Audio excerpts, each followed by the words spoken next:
혹시 조니 소말리라고 하는 유튜버를 아십니까? 모르신다고 한다면 굳이 찾아보실 필요가 없습니다. 찾아보게 된다고 한다면 스트레스만 받을 것이기 때문에 그렇습니다. 이 사람이 누구냐면 지난 주간에 아주 난리가 났던 사람인데요.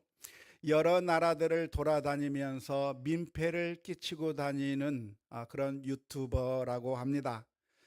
기행적인 행동을 하면서 그래서 조회수를 올리고 있는 그런 부작용들이 참 많이 일어나고 있는데요. 그렇게 여러 나라에 돌아다니면서 아주 모욕적인 말을 하고 사람들을 못살게 굴고 기행적인 행동을 하면서 방송을 하는 유튜버입니다. 그런데 그 사람이 우리나라에도 왔어요. 우리나라에 와서 또 우리나라 사람들의 정서를 긁어놓는 그런 일들을 많이 해서 그 사람의 행동을 본 우리나라 사람들이 굉장히 분노하게 되었다고 하는 그런 뉴스를 듣게 됐습니다. 소녀상 앞에 가서 아주 참 음란한 듯한 그런 행동을 취한다든지 아니면 사람들에게 여러 가지 못된 짓을 하는 그런 사람들이어서 우리 한국 사람들이 단단히 화가 났습니다. 그래서 이 사람을 어떻게 응징을 해야 될까 하면서 응징하고자 하는 그런 사람들이 있었는데 우리나라 어떤 유튜버가 그 사람을 찾아가서 폭행을 해버리고 차라리 내가 경찰의 수사를 받더라도 그렇게 응징을 하겠다 하면서 이런 일들이 있었는데 이런 유튜버를 향해서 그냥 두면 안 되겠다고 하는 이 사람을 단단히 벌을 받게 해야 된다고 하는 여론이 지난주에 한참 들끓었다고 합니다. 사람들의 마음은 무엇일까요? 그것은 나쁜 짓을 하고 악을 행하는 사람이 있으면 그 사람을 처벌해야 된다는 게 그게 사람들의 일반적인 정서라고 할 수가 있겠습니다. 그런 나쁜 짓을 하는 사람이 있다고 한다면 그냥 그런 나쁜 짓을 계속 하도록 방치해 두는 것이 좋을까요? 못하게 하고 응징을 해야 맞는 것일까요? 어느 쪽일까요? 아마 우리들의 마음 가운데 그런 사람들은 좀 어떻게 좀 혼을 좀 내줬으면 좋겠다. 이런 사람들은 어떻게 좀 정말 법의 심판을 받게 만들어야 되겠다라고 하는 그런 마음들이 우리 모든 사람들의 마음 가운데 들어있는 것입니다. 뿐만 아니라 좋은 이야기를 들으면 어떻게 되나요? 어떤 사람이 정말 마음 따뜻하게 정말 어려운 사람을 도와주었다든지 어떤 가게 하는 사람이 배고픈 소녀에게 어린아이들에게 공짜로 짜장면을 대접하고 아니면 피자를 대접했다고 하는 이야기를 들으면 수많은 우리나라 사람들이 어떻게 해요? 돈줄을 좀 내주자.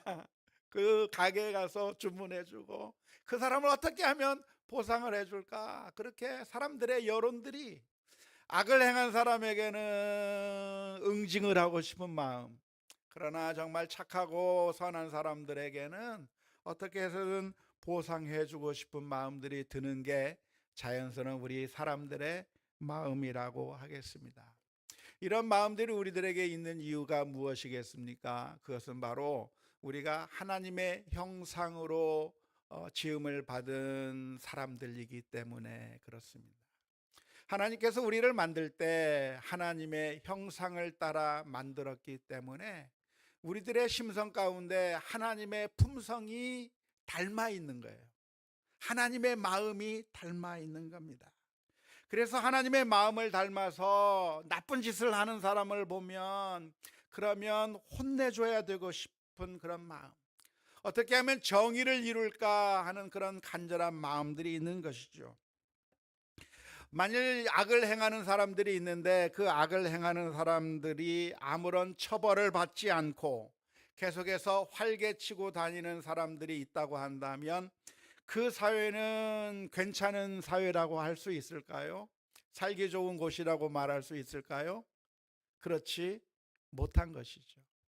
어쩌면 우리나라는 참 살기 좋은 나라라고 말할 수 있는데 그 그만큼 범죄가 없고 사람들이 안전하게 살 수 있기 때문에, 악을 행하는 그런 나쁜 사람들이 없기 때문에 그만큼 우리나라가 살기 좋은 나라가 아닐까 싶습니다. 그런데 세계에 보면 그렇지 못한 나라들이 너무나도 많아요. 중남미 같은 그런 곳에 가보면 정부의 공권력이 미치지 않는 겁니다. 경찰이 있으나 마나인 거예요. 오히려 그 사회를 장악하고 있는 것은 갱단들이 장악하고 있어서 그들은 아무런 제재를 받지 않은 채 사람들에게서 돈을 뜯어내고, 장사하는 사람들에게서 자릿세를 뜯어내고 못살게 구는 그런 모습들이 많고, 또 도둑질하는 것과 폭력과 이런 것들이 난무해서 그런 나라에서는 정말 살아가는 게 너무나도 힘들다고 하는 그런 이야기들을 많이 듣습니다. 우리가 후원하고 있는 선교사님 가운데 한 분인 황병철 선교사님이 사역하는 나라가 엘살바도르라고 하는 나라인데요, 예전에 한번 오셔서 그 나라를 소개하기도 했는데, 그 나라는 아주 참 치안이 제대로 되어 있지 않은 나라여서 정말 안전하지 못한 나라로 알려져 있는 곳이었습니다.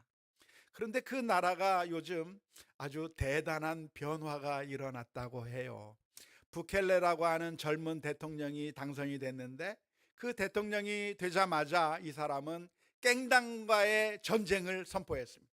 갱단을 소탕해야 되겠다 해서 수많은 경찰력을 동원해서 갱단들을 다 잡아가두고, 갱단을 소탕하기 위해서 마을 전체를 보위하면서 장갑차를 동원해서 다 잡아들여서 몇만 명이나 되는 사람들을 그렇게 감옥 속에 집어넣은 결과 나라가 안전해졌다고 그래요. 정말 좋은 나라가 됐다고 그래요. 이제는 살기 좋은 나라, 이제는 안전한 나라, 이제는 마음 편하게 장사할 수 있는 그런 좋은 나라가 되었다고 하는 그런 뉴스가 들리고, 그래서 나중에 대통령 선거를 재선하게 됐는데, 사실 그 나라는 연임이 불가능한 나라인데 재선이 됐어요. 편법을 써가지고. 그래서 그 사람이 80%가 넘는 어마어마한 득표를 얻으면서 재선하게 됐는데, 왜 이렇게 됐는가? 사람들이 너무나도 열광하는 겁니다. 악한 사람들을 응징하는 그 대통령을 간절히 소망하고 있으면서, 그래서 그 나라가 정말 좋은 나라가 되었다라고 하는 것이죠. 사람들은 어떤 나라를 원하는가? 선을 행한 사람이 있으면 보상을 받고, 악을 행하는 사람이 있다고 한다면 응징을 당하는, 그래서 정의가 이루어지는 세상을 사람들이 간절히 원하는 것이죠. 우리가 창세기 말씀을 읽다 보면, 우리가 지난 시간에 홍수의 이야기를 다루었는데요, 우리가 이 홍수의 이야기를 읽을 때 기억해야 될 것은 바로 이 점입니다. 우리가 그냥 막연히 하나님께서 홍수를 동원하셔서 그래서 이 세상에 있는 모든 인류들을 다 죽게 만드셨다, 이 세상의 모든 것들을 다 쓸어버렸다고 하는 이야기를 들을 때 사람들의 마음 가운데는 질문이 생기는 겁니다. 하나님이 이거 너무한 거 아니야? 하나님이 어떻게 이 세상을 다 쓸어버리지? 모든 사람들을 왜 죽여버리지? 왜 하나님께서 만드신 이 세상을 이렇게 무참히 멸절시키고 마는가? 수많은 사람들이 질문을 던지게 될 겁니다. 하지만 우리가 기억해야 될 것이 있다고 한다면, 하나님이 그냥 아무렇게나 이 세상을 쓸어버린 것이 아니라 이 세상 사람들의 악이 너무나도 많고 많아서 참고 또 참고 또 참고 또 참고 또 참다가, 한 번 두 번이 아니라 정말 오랫동안 참다가, 어마어마하게 참다가 이제는 더 이상 참을 수 없는 상태가 되었을 때 하나님께서는 온 세상을 물로 심판하셨다고 하는 이야기가 홍수의 이야기인 것이죠. 그것을 먼저 기억했으면 좋겠고요. 오늘 우리가 읽은 창세기 9장의 말씀은 바로 그 홍수 이야기 다음에 나오는 이야기입니다. 홍수로 인해서 온 인류가 다 사라져 버렸고 이제 남아있는 가정은 노아와 그의 식구들만 살아남게 되었을 때, 하나님께서는 이 노아의 가족들을 향해서 무슨 말씀을 해 주셨습니까? 하나님께서 이 노아의 가족을 향해서 해 주신 말씀이 창세기 9장 1절 말씀에 기록되어 있습니다.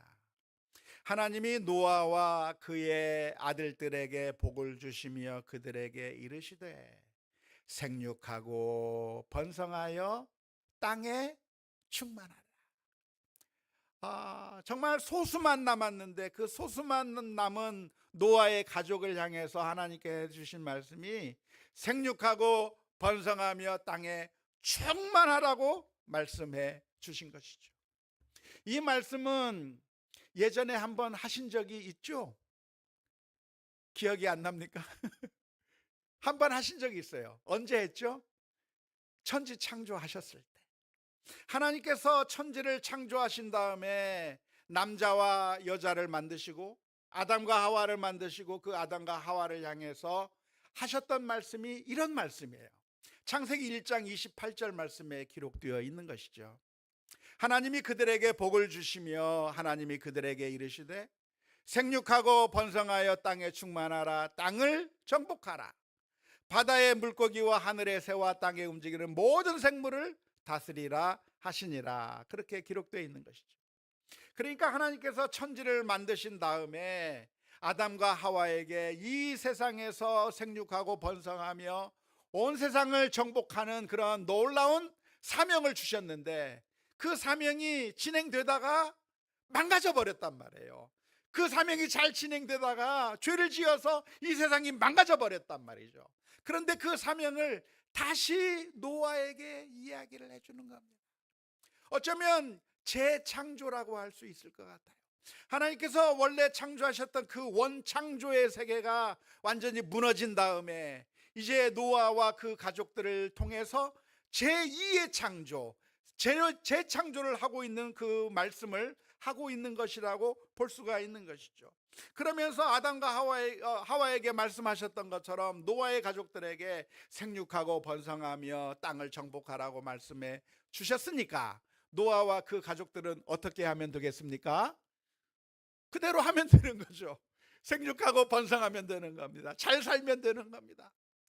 예전에 실패를 반면교사 삼아서 아담과 하와가 실패했던 그 실패를 반면교사로 삼고 또 노아 시대 때 사람들이 죄악을 저질름으로 말미암아 멸망당했던 것을 반면교사로 삼아서 이제는 하나님의 뜻에 순종하면서 잘 살면 되는 거예요.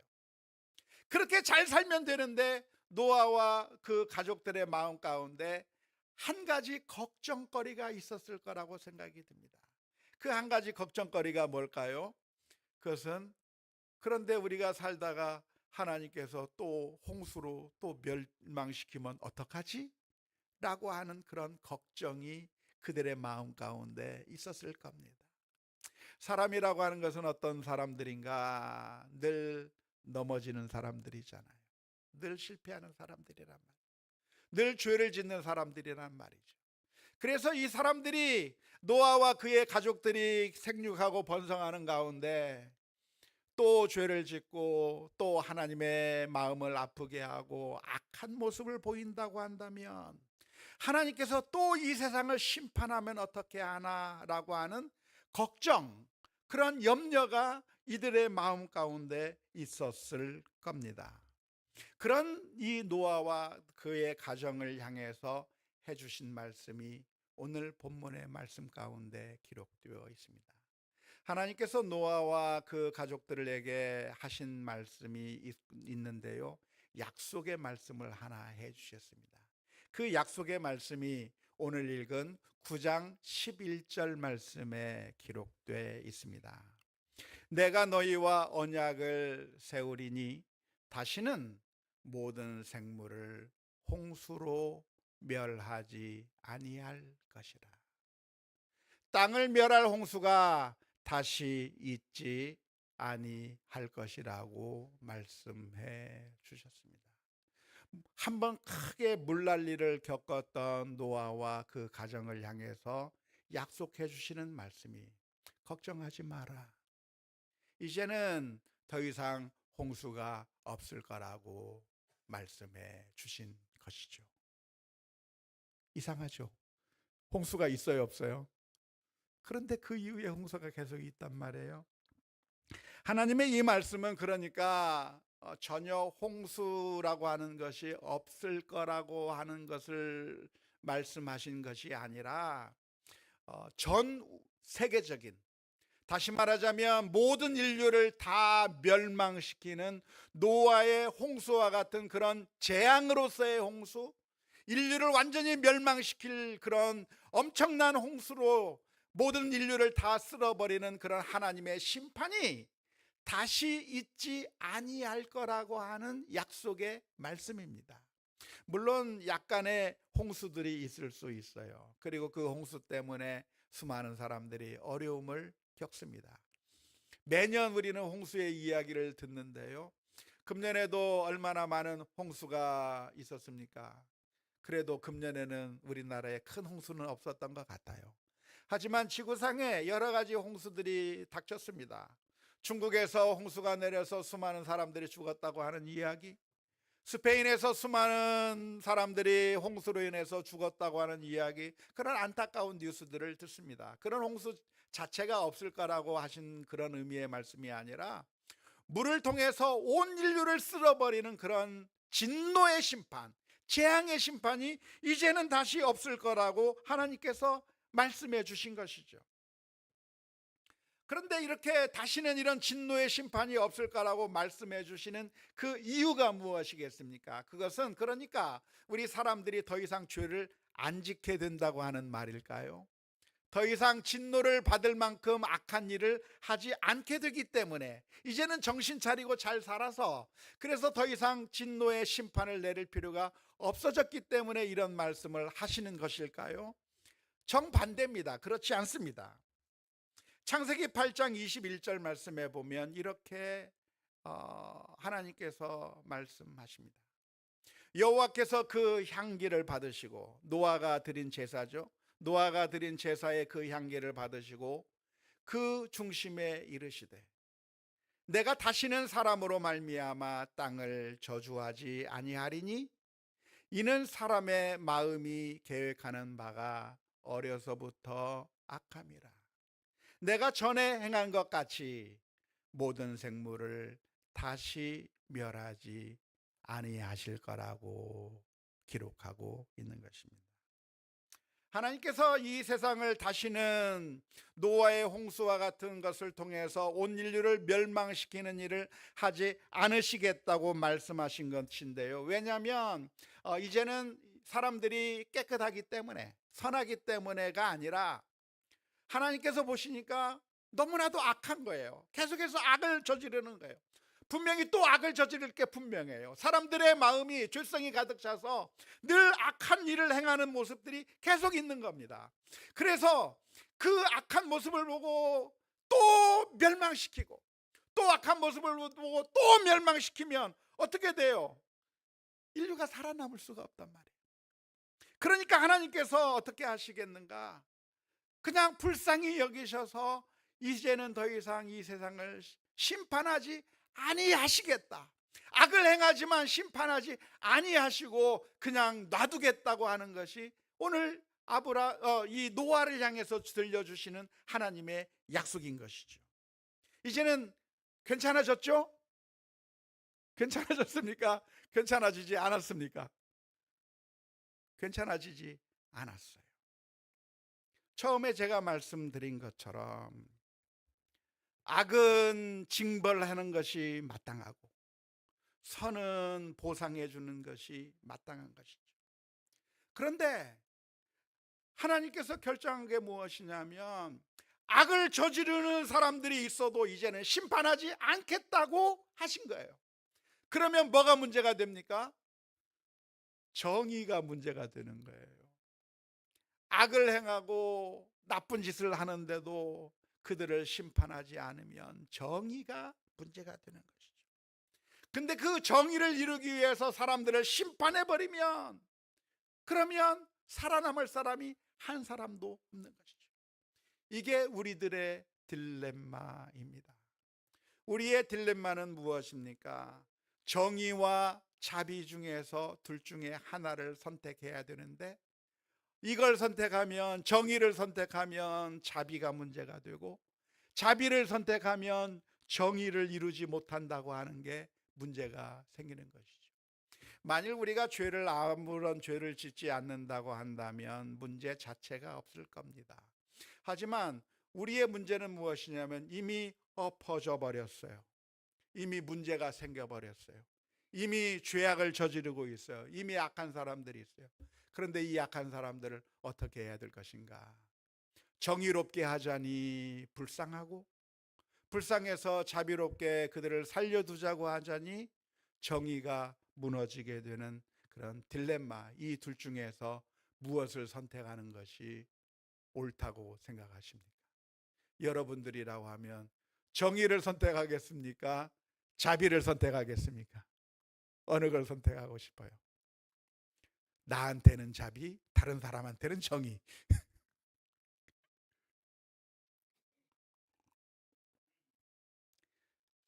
하나님께서 이 딜레마를 어떻게 하셨는가?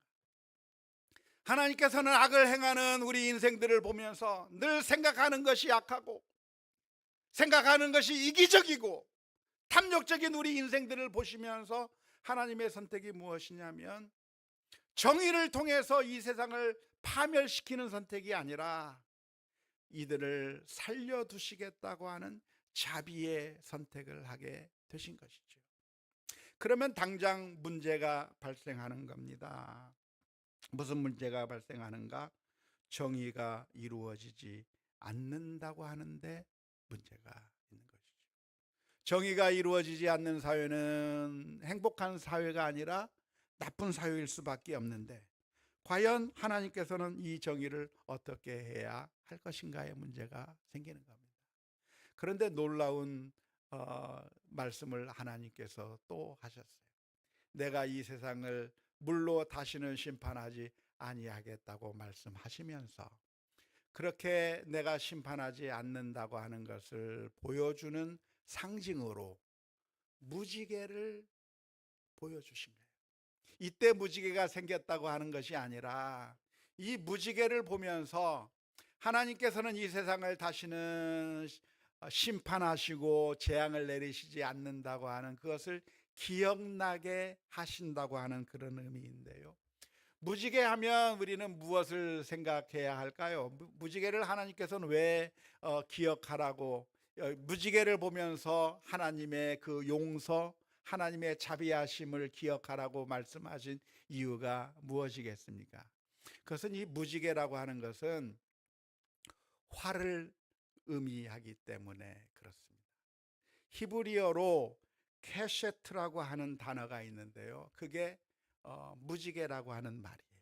그런데 이 케셰트라고 하는 이 히브리어 단어는 사실 무지개라고 하는 말이기 이전에 활이라고 하는 단어예요. 그러니까 하나님께서 활을 하늘에 두셨다. 활을 하나님께서 하늘에 두셨는데, 그런데 그 활을 어떻게 두셨는가? 어디를 향해서 두고 있어요? 하늘을 향해서 활을 놓으셨어요. 인생들이 죄악을 저지르고 악을 행했을 때 그 인생들을 향하여 심판하는 화살, 그래서 그 활을 남겨서 그 악을 행한 사람들을 죽이는 활이 아니라 그 활을 거꾸로 하늘을 향해서 놓으신 거예요. 하늘을 향해서 그 활을 놓게 하심으로 말미암아 이 세상 사람들을 죽이지 아니하고 대신 어떻게 하시겠다? 저 하늘을 향해서 하나님 자신을 향한 심판의 그 응징을 하시겠다고 하는 표시로 무지개를 보여주시는 것이죠. 하나님의 약속은 무엇인가? 사람이 악을 행했을 때 이 세상 사람들을 더 이상 심판하지 않으셨다고 했는데, 그것은 옳지 않은 거예요. 정의롭지 못한 거예요. 응징해야만 당연한 거죠. 응징을 해야 정의가 이루어지는 겁니다. 그런데 그 응징을 어떻게 하는가? 하나님께서 우리 대신에 하나님의 아들 예수 그리스도를 십자가에 내어 주심으로 말미암아 그 죄악의 짐을 짊어지게 하시고 우리를 살려주시는 선택을 해 주신 것이죠. 예수님께서 이 세상에 오신 이유가 있다고 한다면 바로 그 이유 때문입니다. 예수님께서 왜 이 세상에 오셔야만 했습니까? 그것은 우리가 완벽한 사람이 아니기 때문에 그렇습니다. 우리 가운데 그 누구도 완벽한 사람은 단 한 사람도 없습니다. 오히려 죄가 더 많은 사람들이죠. 이기적이고 탐욕적이고 그리고 용서할 줄 모르고 우리는 늘 하나님이 원하지 않는 일들을 하면서 살아가는 게 우리들의 모습이에요. 이 앞에서 하나님의 메시지를 전한다고 하는 저도 마찬가지예요. 누차 말씀드리지만 제가 이곳에 서 있는 이유는 제가 여러분들보다 좀 더 거룩하거나 좀 더 높은 경지에 올라가 있기 때문에 이곳에서 말을 전하는 게 아니라 우리 모두가 다 말의 실수가 많고 행동의 실수가 많고 여러 가지 이기적이고 탐욕적이며 악한 모습을 보여주고 있는 게 우리 인간들의 모습인 것이죠. 그래서 우리 자신이 아무리 돌을 닦는다고 할지라도 아무리 노력한다고 할지라도 하나님이 그 기준에 미치지 못하는 그런 연약한 죄인들이기 때문에 그 우리의 행한 대로라고 한다면 지금 당장 하나님께서 심판하셔도 우리가 할 말이 없는 게 우리들의 모습이라고 하겠습니다.